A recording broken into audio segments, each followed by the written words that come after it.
देश के पैमाने में अब आदिवासी, दलित, पिछड़ा, अल्पसंख्यक सुरक्षित नहीं। एक भी दस्तावेज अगर आप लोग निकाल के दिखा दे कि हमने 8.5 एकड़ जमीन हड़पी है, तो मैं उसी दिन राजनीति से संन्यास किया, झारखंड छोड़ के चला जाऊं। अब विधानसभा से लोग कब अरेस्ट होंगे, राष्ट्रपति भवन से कब अरेस्ट होंगे, लोकसभा, राज्यसभा से लोग कब अरेस्ट होंगे। ये सियासत भी गजब है। समझ लीजिए सब टाइमिंग का खेला है। कब कहां क्या बोलना है, किससे हाथ मिलाना है, किसको कब छोड़ना और पकड़ना है। अगर नेता इसे भांपने में कामयाब है तो वही काबिल है। सिद्धांत और विचारधारा या सामाजिक न्याय जैसे नारे सिर्फ उस नेता या दल की सुविधा के हिसाब से बनते बिगड़ते रहते हैं। बिहार में नीतीश कुमार ने ऐन लोकसभा चुनाव से पहले पलटी मारकर इसे साबित भी कर दिया। मगर बिहार से अलग होकर राज्य बने झारखंड में कहानी बिल्कुल उल्टी हो गई। वहां पर बीजेपी बढ़त पर थी तो झारखंड में झारखंड मुक्ति मोर्चा सुप्रीमो और पूर्व मुख्यमंत्री हेमंत सोरेन पर आरोप तो भ्रष्टाचार का था, लेकिन वह सामाजिक न्याय का परचम लेकर सियासी शहीदों की सूची में अपना नाम लिखने में जुट गए। जब राजनीतिक रूप से ये नहीं सकते हैं तो ऐसे ही बैकडोर से हमला करते हैं, पीठ पर हमला करते हैं। अगर है हिम्मत सदन में तो कागज पटक कर दिखाए कि 8.5 एकड़ का जमीन हेमंत सोरेन के नाम पर है। अगर होगा मैं उस दिन से राजनीति से इस्तीफा दे दूंगा। चंपई सोरेन के विधानसभा में बहुमत साबित करते समय चर्चा की शुरुआत खुद हेमंत सोरेन ने की और उस दौरान खुलकर उन्होंने आदिवासी कार्ड खेल डाला। जेल तो वो गए हैं भ्रष्टाचार के मामले में, लेकिन खुद को बाबा साहेब अंबेडकर के समक्ष खड़ा करने का प्रयास भी किया। बाबा साहेब ने वैसे तो छुआछूत और सामाजिक अन्याय के खिलाफ 14 अक्टूबर 1956 को बौद्ध धर्म अपनाया था, तो हेमंत सोरेन ने 5 फरवरी 2024 को आदिवासी समाज के बौद्ध धर्म अपनाने की धमकी झारखंड विधानसभा में दे दी। इस तरीके से बाबा भीमराव अंबेडकर जी को भी अपना समाज छोड़कर बौद्ध धर्म अपनाना पड़ा। ऐसे ही आदिवासी दलितों के साथ भी आने वाला भविष्य में करने की तैयारी हो रही है। देखा जाए तो मौजूदा वक्त में सियासी युद्ध की बिसात तो धर्म और जाति के इर्द गिर्द ही बिछाई जाती है।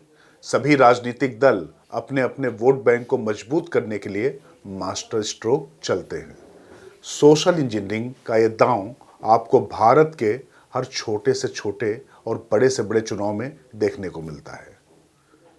इससे इतर झारखंड में सत्ता बचाने और पाने के लिए साम दाम दंड भेद की रणनीति पूरी दुनिया ने देखी। 81 विधानसभा वाले झारखंड में जादुई आंकड़ा 41 का है। हालांकि झारखंड मुक्ति मोर्चा की अगुवाई वाली चंपई सोरेन सरकार ने फ्लोर टेस्ट पास कर लिया। उनके पक्ष में 47 जबकि विपक्ष में 29 वोट ही पड़े। लेकिन इस फ्लोर टेस्ट के दौरान विधानसभा में बहस और चर्चा के दौरान हाल में ही वर्तमान से पूर्व मुख्यमंत्री हो चुके हेमंत सोरेन ने आदिवासी, दलित, पिछड़ा के नाम पर जिस तरह से विक्टिम कार्ड खेला वो काबिले गौर है। मैं आंसू नहीं बहाऊंगा, आंसू वक्त के लिए रखूंगा। आप लोगों के लिए आंसू का कोई मतलब नहीं। आदिवासी दलितों का, पिछड़ों का, आदिवासी के आंसुओं का कोई मोल नहीं। वाकई आज की सियासत की सबसे बड़ी कलाकारी इसी को कहते हैं।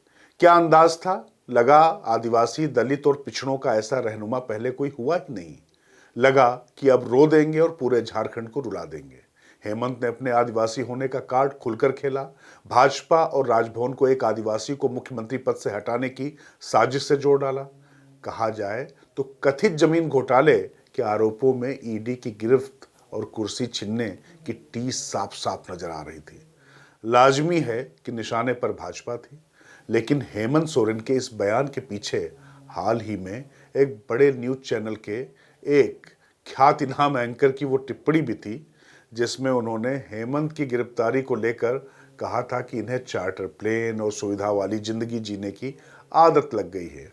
लेकिन सीएम की कुर्सी जाने के बाद हालात बदल गए और अब उन्हें जंगल में आदिवासी की तरह रहना पड़ेगा, जैसा वो 30-40 साल पहले रहा करते थे। के पाले हुए तंत्र ये कहते शर्माते नहीं कि जंगल में थे तो जंगल में ही इनको रहना चाहिए। हम जंगल से बाहर आ गए, इनके बराबर बढ़ गए तो इनके कपड़े मैले होने लगते हैं। इनका बस चले तो हम अभी भी जंगल में जाकर के वही 50-100 साल पुरानी जिंदगी में जिए।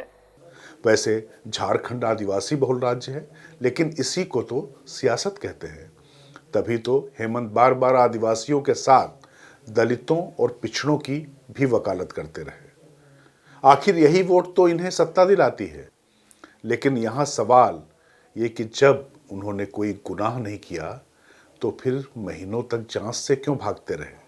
दरअसल ये सियासत में आज का सबसे बड़ा हथियार है कि अगर आरोप लगे तो फिर खुद को बेगुनाह साबित कर दो, क्योंकि ये तो कोर्ट कचहरी से भी खुद को ऊपर मानते हैं। इस दौरान हेमंत सोरेन ने इतनी बार आदिवासी दलित का नाम लिया कि गिनती भूल जाएंगे। इस दौरान हेमंत सोरेन ने राजभवन की भूमिका पर भी सवाल उठाए। इस घटना को अंजाम देने में कहीं ना कहीं राजभवन भी शामिल रहा है। बहरहाल हेमंत सोरेन जानते हैं कि वो भी सियासत में परिवारवादी परंपरा के ही संवाहक हैं। हाँ, ये सही है कि मजबूरी में ही सही हेमंत सोरेन ने कुर्सी छोड़ने से पहले परिवार से अलग चंपई सोरेन को मुख्यमंत्री बनाया।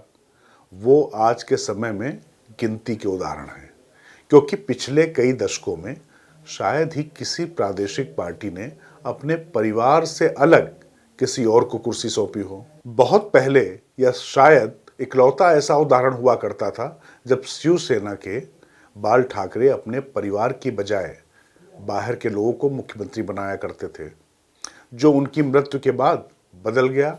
और आज उद्धव ठाकरे ने कुर्सी पाने के लिए कितना समझौता किया है बताने की जरूरत नहीं। इस दौरान लगा कि चंपई सोरेन ही नहीं, हेमंत सोरेन की सरकार हो। चंपई ने भी वही कहा जो हेमंत ने कहा।